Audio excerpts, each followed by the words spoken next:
right, we're here with junior defensive lineman Troy Moore of the Sacred Heart University football team. Just found out who they'll be playing in the first round of the FCS Playoffs, the Fordham Rams, next Saturday at 1 o'clock in the Bronx. All right, Troy, first of all, you've had a bye this week, the final week of the regular season. You had a bye. How important is it that you guys got a bye, got a little rest after playing 12 straight weeks? Basically, this bye is huge for us. Just get everyone back together, trying to figure out what we need to do better so we can focus on against Fordham this week. All right, you guys see much of Fordham? Do you know much how they play? Have you seen any film of them? Actually, I played with a couple of kids in high school. The tight end, his name is Andy Light. They actually have a big old line, so I'm kind of excited to play against these kids. So it's just going to be good to see these kids again and try to get this W. Here with head coach Mark Nofrey of the Sacred Heart University football team, fresh off figuring out who they're actually going to play in the NCAA FCS Playoffs. And it's going to be the Fordham Rams next Saturday at 1 o'clock in the Bronx. Coach, first off, your initial reaction to finding out Fordham is who you're going to play. Well, it was a great draw. I'm glad that we're staying in the Northeast and we're playing against a team, with a great history of football. Obviously, they had a great year this year. They're 11-1. They had some huge wins. They beat Temple early in the year.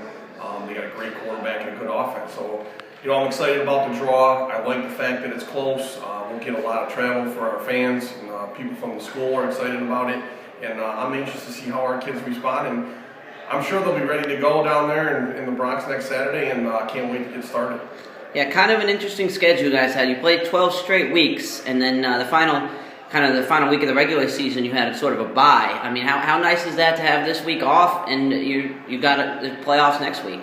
Yeah, it was good. It was, when you play 12 straight weeks, it was good to have a bye this past week and let our kids kind of get back to healthy as best they're going to be after 12 weeks of the season. And I think it was much needed at that point. And we did do some practicing last week to keep us in football mode. We'll practice this afternoon and go through our routine this week. We'll still keep it the same as like we do all the time. And Saturday at 1 is usually when we play anyway. So even though it's Thanksgiving this week, we'll still kind of keep the schedule the same. Yeah, you kind of led me to my last question. I know to you it's just another game, but I'm sure the players will be on Twitter and all that. They'll be seeing the hype of this game. How do you kind of keep it to just another game mantra? It's kind of been our motto all year. We talked about we were going to play 12 straight weeks and we're going to take one game at a time and don't look ahead and focus on the task at hand. And the kids did a great job this year doing that. I can't remember one time during the course of the season that our kids were looking forward or looking ahead of a game and kind of bypassed the one that we were playing. I thought they came out and played hard in each game that we played.